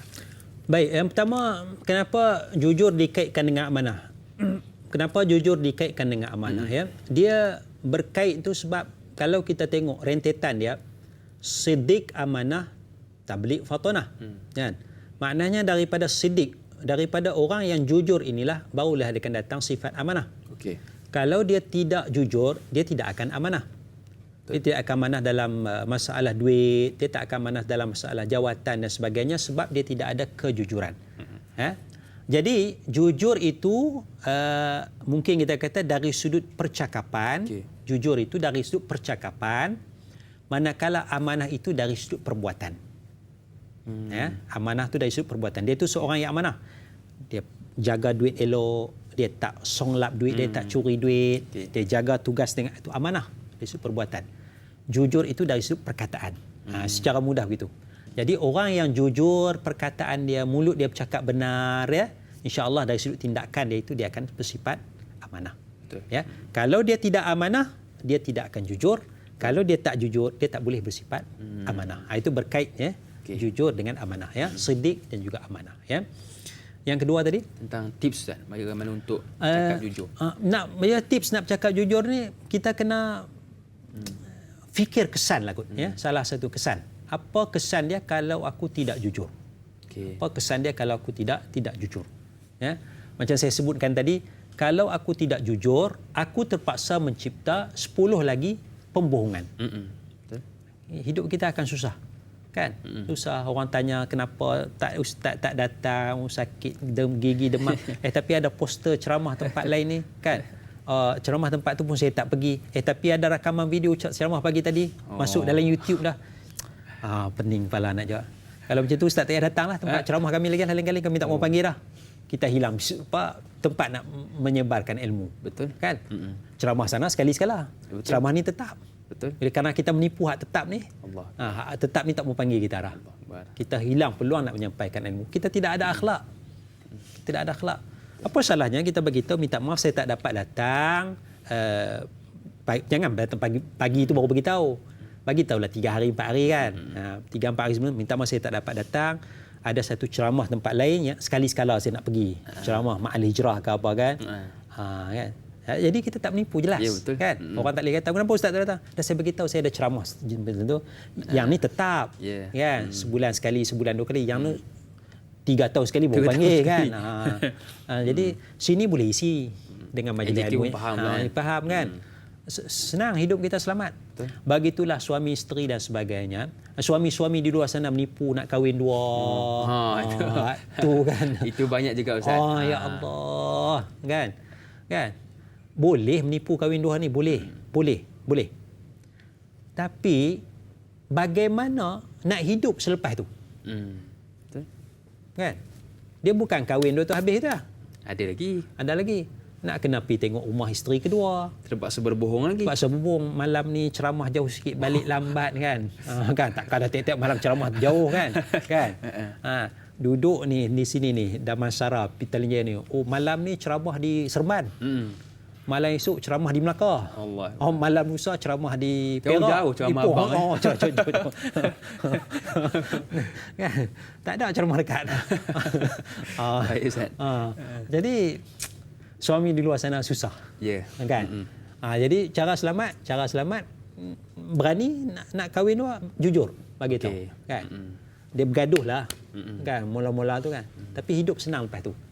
Isteri tak rasa marah sangat, marah juga tapi taklah marah sangat, dan suami lepas tu hidup senang.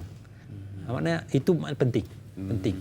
Ya. Baik Ustaz, terima kasih atas pencerahan. Jadi saya tertarik dengan kenyataan Ustaz tadi, bila kita berbohong, kita terpaksa untuk fikirkan 10 alasan untuk berbohong lagi. Jadi jauhkan dari sifat bohong, insya-Allah. Baiklah, senang penonton, kita nak berehat sekali lagi. Kembali selepas ini, insya-Allah. Tanyalah Ustaz, biar tahu, jangan keliru.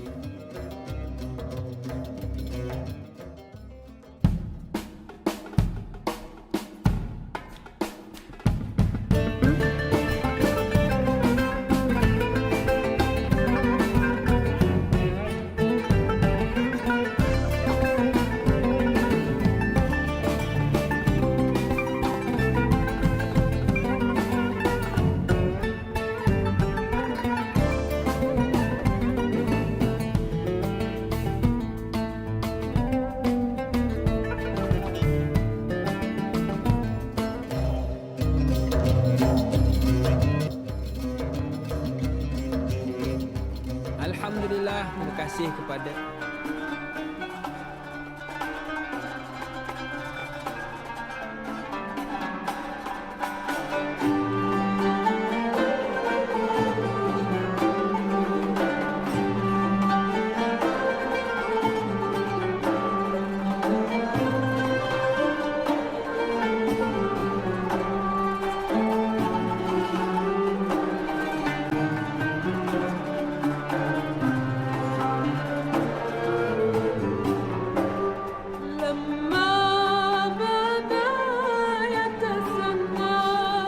Alhamdulillah, terima kasih kepada anda yang masih lagi bersama dengan kami Pejam Celik. Kita sudah berada di penghujung rancangan Tanyalah Ustaz, biar tahu, jangan keliru. Banyak yang sudah kita dapat melalui apa yang Ustaz sampaikan kepada kita dari sudut kesannya, kelebihannya, apakah caranya untuk kita bercakap jujur, banyak. Dan apa yang kita dapat itu semoga kita amalkan dan kita sebarkan kepada sahabat kita yang lain, insya-Allah. Baiklah, bila sebut tentang jujur Ustaz, selalu orang kata jujur ini ialah cerminan diri. Ya. Seperti mana yang kalau boleh kita kaitkan dengan soalan yang diajukan oleh sahabat kita di Facebook. Fauziah Tun Mat Isa bertanya, Assalamualaikum Ustaz dan Da'i serta kru-kru, semoga sentiasa dalam rahmatnya, amin. Waalaikumsalam. Soalan saya Ustaz, mengapakah kejujuran seseorang itu mencerminkan kepribadian dan sifat yang dipuji oleh Allah Subhanahu wa taala serta junjungan Nabi Muhammad sallallahu alaihi wasallam, seperti mana jujurnya Nabi Muhammad sehingga Sayyidatina Khadijah jatuh hati dan melamar baginda? Mohon pencerahan Ustaz. Terima kasih Ustaz dan Da'i. Kak Ji Johor Bahru. Terima kasih kepada Kak Ji yang sudi bertanya. Baik, ialah dia sebenarnya akhlak itulah ya, cerminan pribadi kita. Akhlak itu cerminan pribadi ya. Kalau akhlak mulia, dia adalah gambaran ya, cerminan kepada pribadi kita yang mulia ya. Kalau akhlak kita buruk, dia gambaran, cerminan kepada pribadi yang buruk ya. Kalau zahir kita baik ya, akhlak yang baik, cerminan kepada hati yang baik. Kalau akhlak buruk di luar ya, maka dia cerminan kepada hati yang kotor, hati yang buruk ya. Sebab orang tak tahu apa yang ada dalam hati kita. Maka bagi cermin tu yang nak menunjukkan. Maknanya kalau kita suka membantu orang, kalau kita bercakap baik, ya, bercakap jujur, ya, kalau kita suka membantu orang, mana dalam hati kita, pribadi kita adalah pribadi yang mulia. Betul. Ya. Gitu. Kalau kita suka membohong dan sebagainya, di cerminan dalam hati kita ini ada sifat yang tidak elok. Ya. Jadi manusia ini akan hukum kepada zahirnya. Betul. Akan tengok kepada zahirnya, akhlak, pribadi dan sebagainya. Ya, sebagai dalaman tu. Kita tak boleh hukum orang ni ikhlas ke tak ikhlas. Allahu a'lam.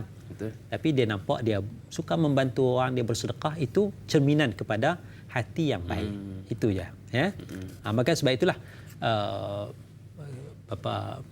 kalau kita ada dalam integriti sebagai contoh pun, kita ada budaya bersih, cekap, amanah tu ya. Amanah dalam melaksanakan tugas. Dia amanah itu datang daripada kejujuran. Maknanya seorang pegawai dia kena bersih, dia kena cekap, dia kena amanah dalam melaksanakan tugas. Itu integriti, jujur. Wallahu a'lam. Baiklah Ustaz, tadi Ustaz ada sebut tentang jujur dalam perkahwinan, rumah tangga. Ini tentang jujur dalam persahabatan Ustaz. Seperti yang diajukan oleh sahabat kita di Facebook, Pak Suli Romli. Assalamualaikum Ustaz Da'i dan semua kru. Soalan saya, Waalaikumsalam. Adakah persahabatan dua sahabat diiringi sebuah dijanjikan syurga oleh Allah, dan bagaimana pula jika seorang sahabat yang mengkhianati sahabatnya, yakni hipokrit, mengutuk dan mencerca di belakang? Mohon pencerahan. Hashtag biar tahu jangan keliru. Tu yang terpilih soalannya sebab ada hashtag tu. Silakan Ustaz. Apa maksud dia? Dua sahabat diiringi mana dia bersahabat dan dia khianati, kutuk belakang mungkin. Kalau dua sahabat ni berakhlak baik, dia tidaklah kata dua sahabat yang berakhlak baik ni dua-dua akan dijanjikan syurga. Saya ingat tidak ada hadis macam tu. Okey. Sebab ataupun kita bersahabat baik di dunia, kita masuk syurga sama-samalah nanti. Tidak ada sebegitu Sebab prosesnya panjang Proses hisab, keimanan, akhlak dan sebagainya, itu semua tu akan diambil kira.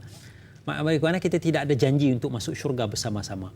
Kerana manusia ini tak boleh berjanji sebegitu. Yauma yafirrul mar'u min akhihi wa ummihi wa abihi wa sahibatihi wa banihi likulli imri'in yawma idzin sya'nun yughni. Pada hari akhirat nanti seseorang akan lari daripada kawan dia, lari daripada pasangan dia, lari dari ibu bapa dia dan sebagainya. Semua sibuk dengan hal masing-masing. Cuma dalam ada hadis sebut tentang bila kita berakhlak mulia tu akan dibina satu istana bagi orang yang akhlak mulia ni fi a'lal jannah. Di tempat yang tinggi di dalam syurga. Jadi kalau kita bersahabat dengan baik bersahabat dengan baik, dan sahabat itu pula berjanji bersaksi bahawa kita ini baik, maka wajabat lahul jannah. Wajiblah bagi si mati itu syurga. Maknanya selama hidup kita berkawan 30 tahun ni, kawan kita memang puji. Kawan kita ada masalah, kita tolong, belanja makan, tak pernah tipu dan sebagainya. Hari kematian kita, kawan kita jadi saksi kita ni baik. Maknanya insya-Allah kita ni baiklah di sisi Allah. Insya-Allah lah. Itu kita mudah masuk syurga tu. Wallahualam. Baiklah Ustaz, tadi ada juga Ustaz menyebut tentang kalau kita ni jujur, orang akan sayang dekat kita, orang akan mendekati kita. Tapi bagaimana pula dengan keadaan bila kita jujur, orang benci, tak jujur, orang sayang pula. Seperti mana yang diajukan oleh sahabat kita di Facebook. Irin Rin bertanya, Assalamualaikum warahmatullahi wabarakatuh. Waalaikumsalam warahmatullahi wabarakatuh. Salam Ustaz dan Da'i yang dihormati. Di zaman akhir zaman sekarang ni, kekadang kita dah jujur tapi tak dihargai dan tak dipercayai. Namun penipuan atau pembohongan lebih dipercayai. Bagaimana menurut Ustaz dari segi fiqh jujur? Mohon Ustaz terangkan. Hashtag biar tahu jangan keliru. Terima kasih Ustaz dan Da'i. Terima kasih kepada Irin yang sudi bertanya. Cantik hashtag tu. Biar tahu jangan keliru. Silakan Ustaz. Baik. Bila kita menipu, bos percaya kita. Bos percaya. Bila kita tak menipu, susah nak dapat kepercayaan bos. Maka kita pun menipu. Menipu dalam pekerjaan kita dan sebagainya. Kerja kawan kita buat, kita ambil kertas kerja kawan kita bubuh nama kita. Bos ni saya buat. Kan? Kertas kerja tu bos puji, kita ni saya yang buat bos. Kan? Yang lain tu tolongnya. Dapat nama kita kan, kita menipu dan sebagainya. Adakah kita nak menipu untuk mendapatkan kasih sayang manusia, kepercayaan manusia? Mungkin kita boleh menipu, tetapi kepercayaan sebegitu, kasih sayang begitu tidak lama. Betul. Tidak lama. Kalau kita jujur, ya mungkin ada orang benci, tapi dengan sifat jujur ini, yakinlah, percayalah, satu masa nanti orang akan nampak kejujuran kita, kebaikan kita, dan ketika itu orang akan sangat-sangat percaya dan sayang kepada kita. Betul. Dia tak lama. Orang menipu ni tak lama. Betul. Walaupun orang sayang, tapi takkan lama. Tembelang dia akan besar. Sebab dia terpaksa mencipta 10 lagi pembohongan. Betul. Untuk tutup. Dia tak akan mampu. Tambah zaman teknologi pula sekarang ni macam-macam kan. Orang boleh tahu awak berada di mana dan sebagainya. Kita jujur, orang benci, orang tak percaya, yakinlah kebencian orang tu takkan lama. Kejujuran kita akan terselah nampak dan orang akan sayang kepada kita. Betul. Begitu yang benci itu seorang je Ustaz Yang disukai itu ramai. Dan prinsipnya tuan-tuan, ridwan nas ghayatul la tudraku. Redha manusia ini satu matlamat yang tak boleh dicapai. Okey. Ya. Redha manusia. Jadi kalau kita nak menipu nak dapat redha manusia, dia tak akan redha. Ya, dia akan ada aja masalah nanti dengan kita. Jadi kita cari redha Allah. Redha Allah antaranya dengan jujur, dengan tidak menipu. Walaupun manusia tak suka. Betul. Ya, Allahu a'lam. Baiklah Ustaz, terima kasih atas pencerahan. Kita pun sudah berada di penghujung rancangan. Mungkin Ustaz ada sedikit Ustaz kesimpulan tentang tajuk kita pada pagi ini. Baik, secara ringkas saya kata kita wajib bersifat jujur. Kita tidak boleh berbohong. Okey. Mesti bersifat jujur. Dan ada sedikit sebanyak tadi tu, 3 keadaan tu kita boleh kona lah sikit-sikit ni ya, dalam mendamaikan orang, dalam nak menghentikan peperangan dan antara suami dengan isteri. Tetapi bukan makna kita tidak akan dihisap. Okey. Walaupun kita kata dibenarkan berbohong, kata bohong sunat tadi, tapi bohong sunat ni akan dihisap juga. Okey. Ya. Bohong sunatnya akan dihisap. Akan dihisap, akan ditulis kita berbohong, akan dihisap dan akan dituntut niat kita itu betul atau tidak. Okey. Bukan makna kita lepas. Dah lepas dah. Oh, dah. Akan dibohong. Makna kita tipu. Kita nak damaikan A dengan B ni kita tipu. Akan ditulis pembohongan kita, akan dihisap dan akan diminta tashih qasd. Akan diminta betul tak niat kita ni nak mendamaikan orang. Okey. Ataupun niat kita nak kena dua orang ni. Okey. Kita berbohong nak bagi perang berhenti. Adakah betul niat kita nak menghenti peperangan ataupun niat kita nak mendapat jawatan lebih besar? Ya. Jadi pembohongan tu haram kecuali dalam keadaan-keadaan tertentu. Contohnya 3 ni, itu pun akan dihisap juga. Okey. Walaupun dibenarkan oleh agama, akan dihisap juga. Makna beratlah. Tidak jujur ni, pembohongan ni berat. Walaupun dibenarkan oleh agama akan dihisap juga. Allahu a'lam. Paling senang kita bersifat jujur lah, senang. Insya-Allah. Baiklah Ustaz dan sedang penonton, mungkin Ustaz ada sedikit doa penutup Ustaz untuk program kita pagi ni. Bismillahirrahmanirrahim. Alhamdulillahirabbil alamin wassalatu wassalamu ala asyrafil anbiya'i wal mursalin wa ala alihi wa sahbihi ajma'in. Allahumma ighfir lana dhunubana wa liwalidina warhamhuma kama rabbayana shighara. Jami'al muslimina wal muslimat wal mu'minina wal mu'minat bi rahmatika ya arhamar rahimin. Ya Allah, jadikanlah kami daripada kalangan orang yang ikhlas, daripada kalangan orang yang jujur, orang yang bercakap benar dengan rahmat-Mu ya Allah. Amin. Rabbana atina fid dunya hasanah fil akhirati hasanah wa qina adzabannar. Sallallahu ala sayyidina Muhammad wa ala alihi wa sahbihi ajma'in. Walhamdulillahirabbil alamin. Amin amin ya rabbal alamin. Terima kasih kepada guru kita yang sudi berkongsi ilmu dengan kita pada pagi ini, dan kepada sedang penonton jangan lupa untuk teruskan menonton Tanyalah Ustaz pada esok pagi bersama dengan moderator kita Dai Anas dan juga panelnya DSP Nursa Nizam Nordin dengan topik sirah iaitu Khalid Al-Walid bermula 6.30 pagi hinggalah 8.30 pagi. Akhir kata, ikut berburu sampai sempadan, jumpa sawa badan berjalu, biar cari baju di badan, asal hati bersih dan jujur. Saya Dai Hakim, senyum nampak gigi, ada rezeki, jumpa lagi. Assalamualaikum warahmatullahi wabarakatuh.